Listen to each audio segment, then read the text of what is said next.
Welcome everyone to the fourth round of the FIDE Candidates 2026. This is our daily recap and we are doing it from the playing hall here in Cyprus at the Cap St. George's Resort and Hotel. It's been a long day. I can't even think here. You're tired. But we are going to start with the most epic game of the day. It was between the two leaders of the tournament, Fabiano Caruana and Javokhir Sindarov. Now, Sindarov is playing with the white pieces. And Fabi's last move was knight to b3. He's attacking the rook. He's attacking this bishop. He's also planning to take back the pawn with the bishop or the knight. And you know what Sindarov does here? He pushes his pawn to c6, a beautiful move. Because after bishop takes c6, he has this very nice move, knight d4 prepared. So he's not moving these pieces, he's forcing his opponent to take. Because if you take the rook, I'll take the bishop. So knight takes, pawn takes, and now comes the move rook g8. Caruana tries to attack here, g3, and at this point, Fabi should have played queen takes d4, and this is what would have given him a fine position. It's a playable position, but instead he went f5, and this turns out to be a big mistake because bishop c4 was an excellent move by Javokhir. He stops the black queen from coming to d5, creating these ideas, and then after rook g4, he plays his bishop to e3, and suddenly there are all sorts of threats. This is weak. Like when he plays here, you're already threatening to take here rook c1, and then you take here rook d1, and white got a winning position very quickly. It's actually quite interesting to see that Fabi, even without making a mistake, like very apparent mistake, just completely crumbled. That just goes to show that Javokhir's opening preparation was just so good. And that too, Fabi being an opening expert, to be able to beat him, Fabi had to take a lot of time, and it was Sindarov's first classical win against Caruana. Wow. And so with this, he moves to 3.5 out of 4, 1 point ahead of the field, and Fabi is still in the sole second position. Even after the loss, he is now on 2.5 points out of 4. We had one more decisive game today, and that was Anish Giri, who was playing here with the black pieces. He played an insanely complicated game in the Sicilian Najdorf. And the last move was rook to b1 by Esipenko. He's attacking the knight on b4. And Anish now took the bishop on d3. And it was very difficult to know whether to take with the rook or the queen. Esipenko quickly took with the queen. But this turned out to be a critical mistake. In fact, he should have taken with the rook, with the key point being that after bishop c6, c5, a very strong move, trying to take advantage of this, d5, and now comes a beautiful move, knight to g5. And with this, black is completely in trouble. Because if you take the knight, let's ask the people, find a checkmate in 3 moves. Exactly. And now you can find the checkmate in 2 moves. You jump in with the queen, and this is a beautiful checkmate. So it's calculations like these that make the difference at this level, which are very difficult to see. But even they missed it at that point. Yeah, exactly. They missed it. Queen d3 was taken. Bishop a4 was a beautiful move found by Anish to attack the rook. This was a key tempo that he got, because without this, it wouldn't have worked. And after rook d2, he again found the only move to get his king out from here. King b8, rook b2, he put his bishop back, and now after c5,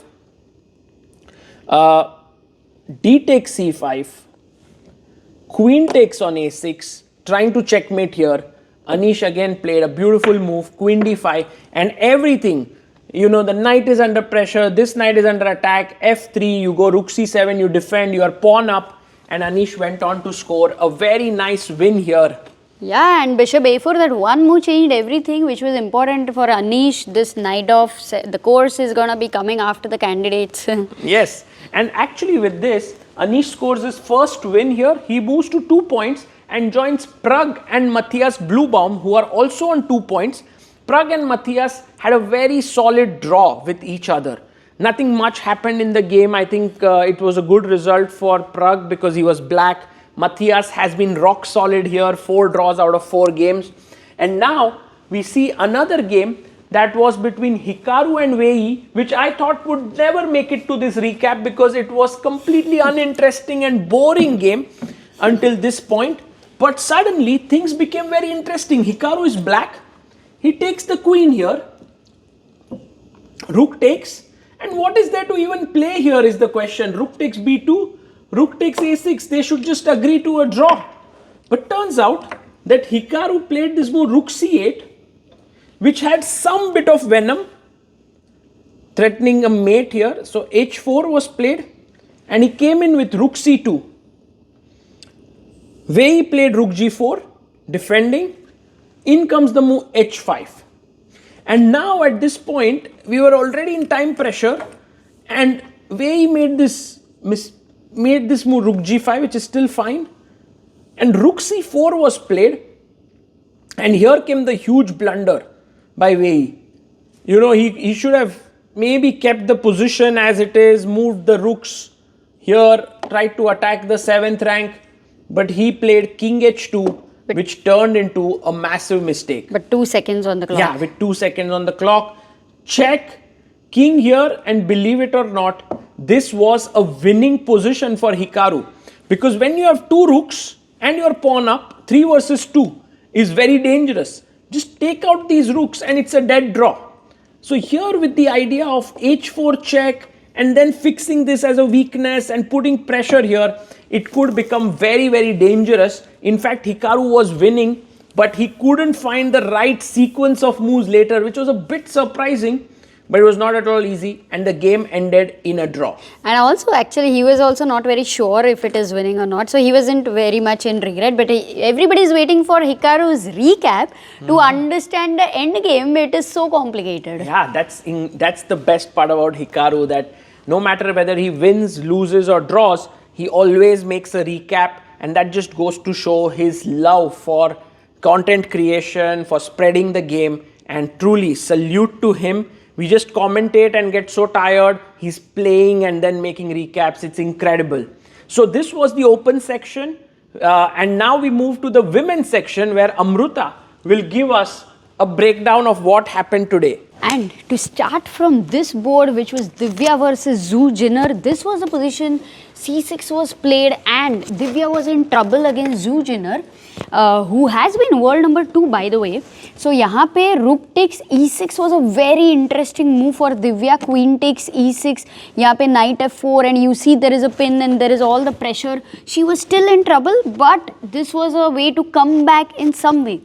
She went queen b6, putting more pressure on this diagonal, rightly so, and Zhu Jinner had to take bishop d4. She was completely better, but she went king h7, took the king out of here, and this was the moment where Divya was in a must find the only move situation. Ye move, rook takes e6, queen takes e6. If you take, then there is simple queen b6 and white is just 2 pieces for a rook winning. But there was an intermezzo which was a4 attacking the queen, and here Divya had to assess this rook takes h6 check, the brilliant move, g takes h6, and now you move the queen away, maybe queen d3. The whole idea is to assess this position that this is good enough compensation, and I think this was a difficult thing because she was going low on time and ended up not going for rook takes e6, which then, you know, allowed bishop d4 and she lost the game. Divya's first loss in the tournament. Now she's on 1.5 out of 4, and Zhu Jinner's first win in the tournament. And over here, Vaishali, who was playing against Goryachkina, the one who was a candidate champion in 2019. In fact, she was in trouble, but Goryachkina played the move d4, attacking the queen, the pawn. Vaishali took this pawn over here, and it's generally very natural to take it with the knight because you also want to attack this. But the best move was to play e takes d4, having e5 in the future. Instead, Goryachkina went for knight takes pawn, and here Vaishali was very alert and found a good move to make a comeback from a troubled position, which was queen c5. You don't have time to take here because white will take the queen and then the rook will unleash. This will be gone, this is in trouble, this is in trouble. So, for Goryachkina, she went knight d7 here, queen takes d6, takes, and Vaishali saved this pawn, pushed c4, again a good move, and was able to save her position, and the game ended in a Now draw. I think they repeated, right? Knight e2 check, Knight e2 check, king h2, knight f4, and rook then- b3, knight e2, rook b1, and that's how the repetition happened. yeah. Knight f4, rook b3. So it was an important thing to not lose in candidates. You have to hang in there. So Vaishali has 4 draws in a row. She's on 4 draws, 2 points, and her opponent Goryachkina also has 4 draws. And now for the final game, the decisive game of today. This was between Anna Muzichuk playing with the white pieces and Katerina Lagno. Here Anna Muzichuk, the last minute replacement in the tournament, and she is of course I think playing great chess. And here what Katerina had to do was take on e3 with black, fe3, and you can see that black is a piece up, and in this position, although white has enough compensation, black can give back the piece at the right time like rook e8 and should be able to hold. But instead what happened here was that Katerina took here, and after queen takes d4, she went completely wrong with the move king b7. This is already losing because now came the move c5, Rook a8. rook to a8, trying to trade, take on d6, because if you take here I can take back with the queen, queen takes d6, and here Anna simply took on a8, and it was time to resign the game, because if you take the queen, I have an intermediate check and then take on d4. Rook b8 mate. Oh, rook b8 is a mate. Oh, sorry. I don't need a rook. I can get the king. Sorry. And in case if you take here on a1, sorry, so this is the position. So queen d6, rook a8, and if you play king a8, then I can give a check, very nice check, king b7 and queen a6 mate.